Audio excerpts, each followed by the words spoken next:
আমি আনোয়ারুল ইসলাম, বিএসসি কৃষি প্রকৌশলী, 99 নিউ এলিফ্যান্ট রোডের বাসিন্দা। আমাদের পৈতৃক বাড়িটির দ্বিতীয় তলা। আমার প্রবাসী দুই ভাই 2012 সালের জানুয়ারি মাসে জনৈক নিজাম হোসেনকে এজাক্স ক্লাব নামক নিবন্ধনকৃত প্রতিষ্ঠান নিকট অফিস হিসাবে ভাড়া দেন, যার মেয়াদকাল ছিল 2 বছর। উনি অফিসটি ভাড়া নেওয়ার পর হইতে জনৈক কামাল সাহেবের মাধ্যমে উক্ত প্রতিষ্ঠানের কার্যক্রম বাদ দিয়ে অনৈতিক, অসামাজিক কার্যক্রম এবং মদ ও জুয়ার আস্তানা গড়ে তোলেন, যা একটি আবাসিক এলাকার ভাবমূর্তি নষ্ট করার জন্য যথেষ্ট। আমরা 2 বছর ধরে এ সকল কর্মকাণ্ড দ্বারা মানসিকভাবে বিপর্যস্ত এবং সামাজিকভাবে হেয় প্রতিপন্ন হচ্ছি। চুক্তিপত্রের মেয়াদ 2014 সালের জানুয়ারি মাসে শেষ হওয়ার পর আমার প্রবাসী দুই ভাই শামসুল ইসলাম ও আমিনুল ইসলাম তাদেরকে স্বেচ্ছায় চলে যাওয়ার জন্য মৌখিকভাবে বলেন, কিন্তু তারা আমাদের ভাইদের কথা না শুনে তাদেরকে শারীরিকভাবে লাঞ্ছিত করে তখন তারা প্রাণ ভয়ে দেশ ত্যাগ করেন।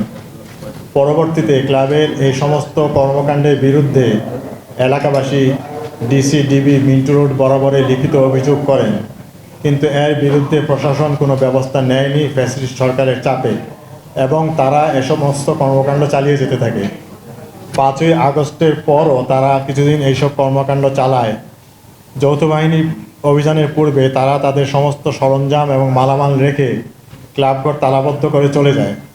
অতঃপর আমি সেনা ক্যাম্প এবং থানা পুলিশ বরাবরে লিখিত অভিযোগ দায়ের করি, কিন্তু কোনো আশানুরূপ সহযোগিতা না পাওয়ার আশঙ্কায় আমি বৈষম্য বিরোধী ছাত্র সমাজের সঙ্গে যোগাযোগের চেষ্টা করি এবং টিম অভিযোগের শরণাপন্ন হই।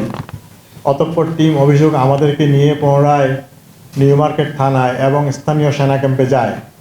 তারপর প্রশাসন ব্যাপারটি গুরুত্ব সহকারে আমলে নেয়। সেনাবাহিনী আমাকে পরামর্শ দেয়, বাড়ির মালিক আপনি ফ্ল্যাটের তালা ভাঙবেন, এরপর ভেতরে যদি কোনো অবৈধ মালামাল বা অস্ত্র সরঞ্জাম পাওয়া যায় তবে সেনাবাহিনীকে অবহিত করবেন এবং সেনাবাহিনী তা উদ্ধার করবে। এরপর বৈষম্য বিরোধী ছাত্র আন্দোলনের পর থেকে যে টিম আছে তারা ঐক্যবদ্ধ ছাত্র ও জনতা আমাদের সহযোগিতায় এগিয়ে এসেছেন।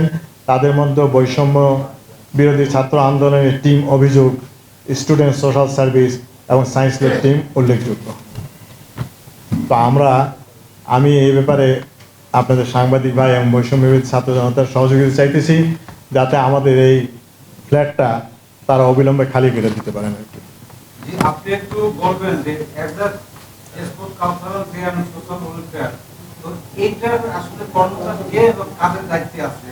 যার সঙ্গে চুক্তি হয়েছিল নিজাম হোসেন চৌধুরী নামে একজনের সঙ্গে চুক্তি হয়েছিল উনি। আর এটা প্রত্যেক 2 বছর পর পর আপনারা জানেন যে ক্লাবের কার্যক্রমী কমিটি তারা বদলায়। এই ব্যাপারে কারা কি আছে এটা আমি নিশ্চিত বলতে পারবো না এই মুহূর্তে। বর্তমানে এই সমস্যার কারণে কি আপনারা কোনো তাদেরকে নোটিশ দিয়েছেন কি? এই সমস্যার কারণে আমি তো এই সরকার পরিবর্তনের পরে আমি সেনা ক্যাম্পে যোগাযোগ করছি আর আপনার থানাতেও যোগাযোগ করছি। জি, ক্লাবটা পলাতক, তারা পলাতক, তারা তালাবদ্ধ করে চলে গেছে। জি না, আমরা তল্লাশি করিনি, তারা তালা দিয়ে চলে গেছে। আমি যেহেতু 3 তলায় থাকি, আমাদের গেটটা কমন গেটগুলো আমি তালাবদ্ধ অবস্থায় রাখছি। আমি চাচ্ছি তাদের এই জিনিসগুলো তারা তো নিয়ে যায়নি স্বেচ্ছায়, আমি এই জন্য ওনাদের শরণাপন্ন হয়েছি যাতে এই জিনিসগুলো এইটা।